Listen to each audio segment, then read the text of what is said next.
Tonight, we go on the air. Intensifying missile attacks are pounding the Gaza Strip, part of an escalating conflict that has the world holding its breath, fearing a new war in the Middle East could erupt at any moment. Tensions between the Israelis and Palestinians are threatening to boil over in a region still destabilized from the Arab Spring. ABC's global affairs anchor Christiane Amanpour reports from a Middle East on the brink.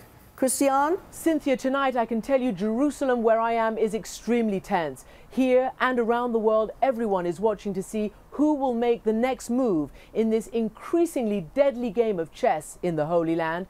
The last time there was this kind of violence was 4 years ago, when Israel conducted an air and ground invasion of Gaza. It lasted 3 weeks and left more than 1,000 people dead. After days of tit-for-tat attacks between Israel and Palestinians in Gaza, the Israeli military stepped up, launching what they call Operation Pillar of Defense. Its first target was Ahmad al-Jabari, a military chief for Hamas, the Islamic political party that governs the Gaza Strip, which Israel and the West call a terrorist organization. The Israeli Defense Forces proudly hailed his assassination, releasing this poster.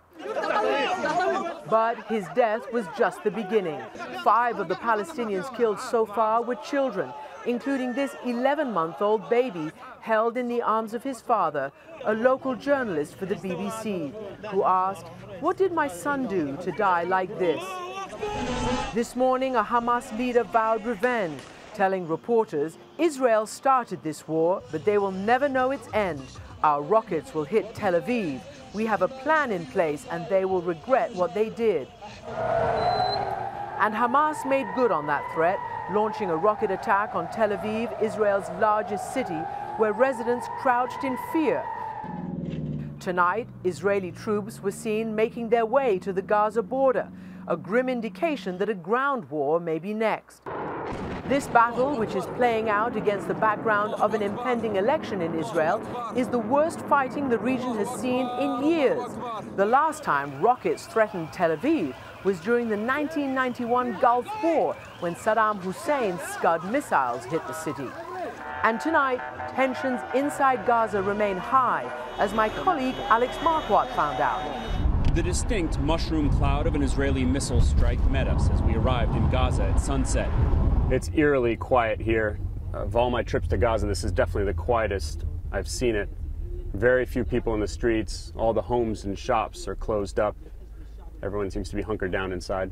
For good reason. Israel has so far targeted 300 sites in Gaza. The missiles rain down with loud thuds if they're far away, deafening booms if they're close. This is what the aftermath of one of these strikes looks like. A massive crater filled with cinder block and rebar, the strong smell of diesel fuel. Several of the houses around were damaged very badly, and the residents here on this street tell us they hope Hamas and the other groups will keep firing rockets into Israel in retaliation. A crowd of men was gathered outside one of the houses. We met 30-year-old Amar El-Bana, who said the strike felt like an earthquake. They're targeting civilians and kids, he said, calling on Hamas and the other militant groups to hit back hard. Back in Washington, President Obama has been having calls with leaders across the Middle East. I want to express my appreciation once again to President Obama for his unequivocal, clear-sighted support for Israel's right to defend itself. Here in Israel, the government has taken this battle to social media. Its official Twitter feed has blasted out threats to Hamas. It warned yesterday that no Hamas operatives, whether low-level or senior leaders, show their faces above ground in the days ahead. Hamas fired back with this tweet: "Our blessed hands will reach your leaders and soldiers wherever they are.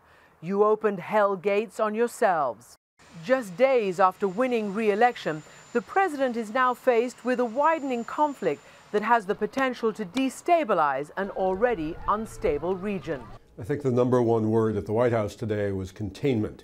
They want to contain this crisis because they can imagine scenarios where it gets much more out of control than it has already. This is the first Israel-Palestinian conflict of the new Middle East. The Arab Spring has raised all sorts of new questions for the United States. For instance, its friend Egypt used to be able to keep the peace in this region. Will Egypt's new Islamist president do the same? And of course, the Arab Spring means that Arab allies are now much more answerable to their own street, their own people.